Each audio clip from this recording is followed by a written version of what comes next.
Ulzana Raid 1972. A retrospect 50 years later. Arizona Territory, 1885. Ulzana, a Chiricahua Apache, jumped the San Carlos Reservation. His party kills everyone and destroys everything in their path, heading towards the Mexican border. A platoon of U.S. Army soldiers are sent to track down Ulzana. The soldiers assigned to the platoon are fictional, but it's the true dynamics of the story that unfolds. Leading the platoon is Greenhorn DeBune, son of a Christian pastor, believes in his duty to serve the U.S., helping both settlers and native Indians. His belief changes under the harsh reality of war. The film producers needed a young, fresh face to play Lieutenant Garnet DeBune. They found Bruce Davidson, born 1946, who had just starred in his debut films The Strawberry Statement, 1970, and Willard, 1971. Burt Lancaster, 1913-1994, stars as an old grizzly sage, Calvary Scout McIntosh, who guides the platoon. He understands the view of both sides. His wife is an Apache.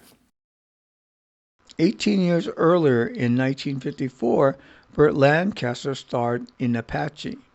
Instead of a cavalry scout, Lancaster was an Apache warrior Maasai, captured and sent to Florida reservation, but then escapes and heads for his home in Arizona. Kenite is an Apache scout assigned to the platoon. He is loyal to the U.S. Cavalry, though supposedly related to Ulzana by marrying sisters. He, Ulzana, married the ugly one. He speaks for the Apache. Jorge Lu, 1942-2012, played a key role as Army Scout Kenite. He was born in Mexico City. His career started with a movie called There's Always a First Time. He had an uninterrupted career, acting as a leading man in Mexican films and television for over 3 decades. The warrior Ulzana battled with Cochise against the intrusion of white settlers. In defeat, he sees the reservation as a corrupt death camp. Ulzana was played by Joaquin Martinez, 1930-2012, a Mexican-born American who appeared in a variety of roles in films and on television. The Ulzana film was an original screenplay by Alan Sharp, 1934-2013. He said he was inspired by John Ford's 1956 Western, The Searchers.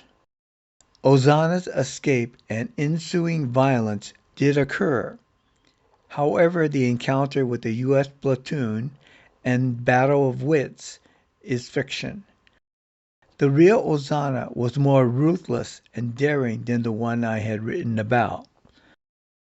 The soldiers chasing Ulzana just to survive became as ruthless.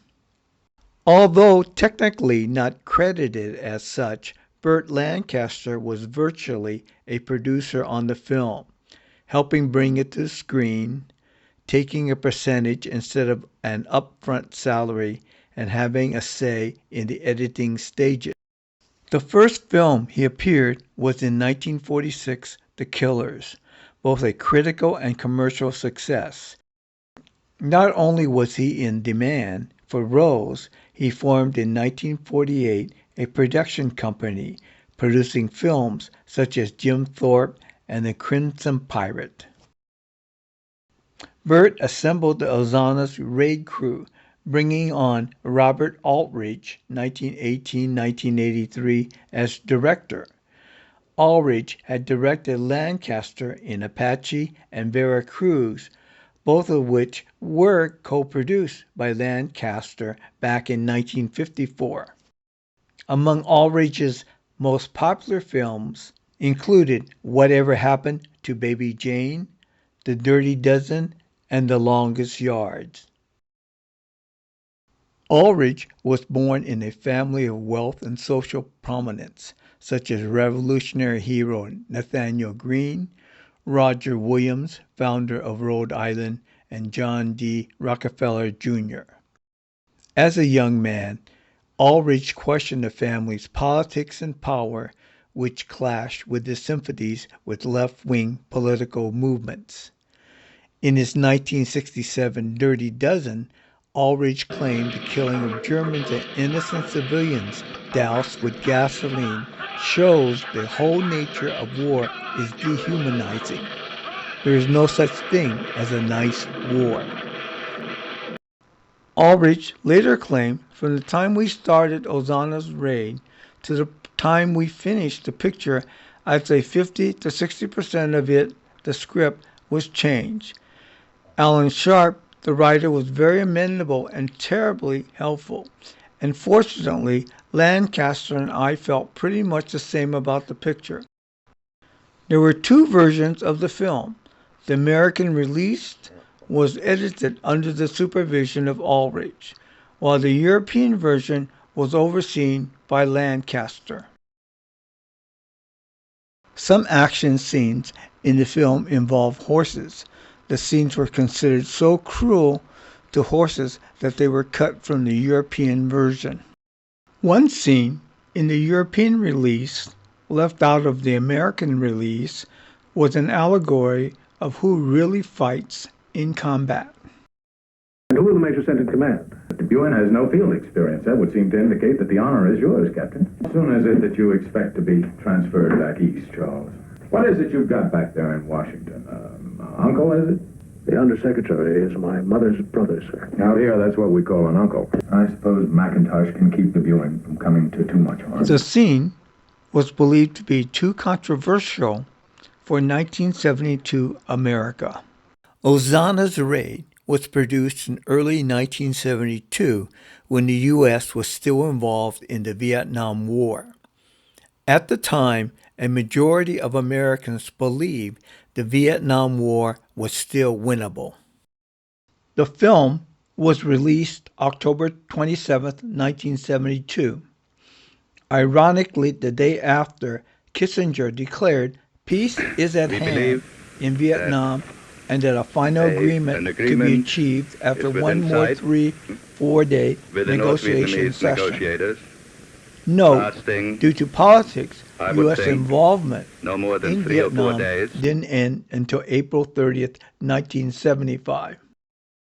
The film opens innocently with soldiers playing a baseball game. The game has detailed, structured rules, yet are open to interpretation. Decisions by the umpire, the commander, affects the outcome of the game. De Buin, with his first command, leaves Fort Lowell. De Buin learns that in wars, not all combatants follow the same rules of engagement. He asks McIntosh, "Where will they fight us?" McIntosh replies, "They don't mean to fight you no place, Lieutenant. They only mean to kill you." One scene shows how really different Ulzana's raid was to your typical Western. Ulzana attacked a woman and her son. The only deaths are caused by soldiers' rescue. He kills the woman and himself rather than face Apache slow torture. Out of danger, the son from afar sees an Apache ready to cut her dead mom's hand for a ring. Despite the danger, he quickly returns to pull the ring off his mom's hand and gives it to the Apache. Due to his heroics, Ulzana spares the son's life, whereas the body of the soldier who killed himself, as a sign of cowardice, is desecrated. The cruelty is not limited to native savages. Here, soldiers stab Ulzana's son's dead body. Another familiar scene of westerns is settlers rescued with the sound of the cavalry bugle. It is Ulzana's son blowing the bugle sounds that lure the settler out into the open. When the cavalry does arrive, it's too late. Supposedly, Viet Cong torture tied victim to tree, opened the victim's guts, and stuffed genitals in the victim's mouth. Seeing the deaths of white settlers, Lieutenant DeBue's attitude shifts from sympathy to disgust of all Apaches, including his scout, Kenite. At McIntosh's suggestion, Lieutenant DeBue learns the Apache ways from Kenite. Kenite explains to Lieutenant DeBue, "Here in this land, men must have power. Ulzana, living on agency reservation, loses his power. To regain power, he must take power from the men he kills. He will not stop killing."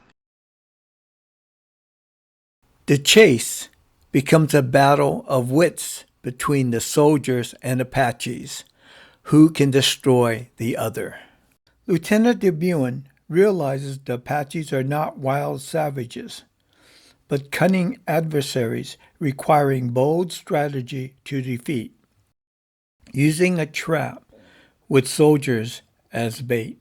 The cavalry comes to the rescue, but too late for lives lost by both sides. In defeat, Apaches have their own ritual death.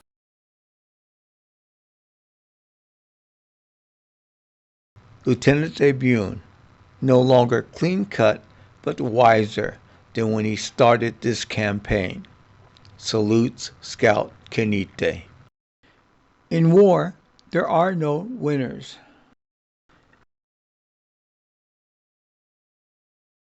Everyone silently leaves, not expecting a victory parade at home.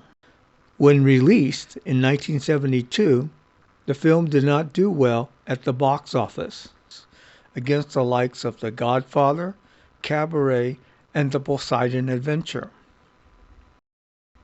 However, many film critics loved it. Gene Siskel wrote that the film was one of the 10 best of 1972.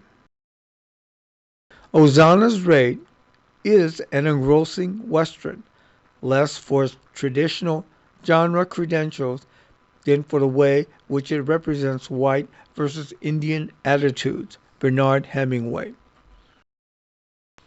And over the years, its reputation grew. Quentin Tarantino called it as being one of the greatest Westerns of the 70s. It combines the two genres that Aldrich was most known for, Westerns and war films. Ulzana Raid, 1972.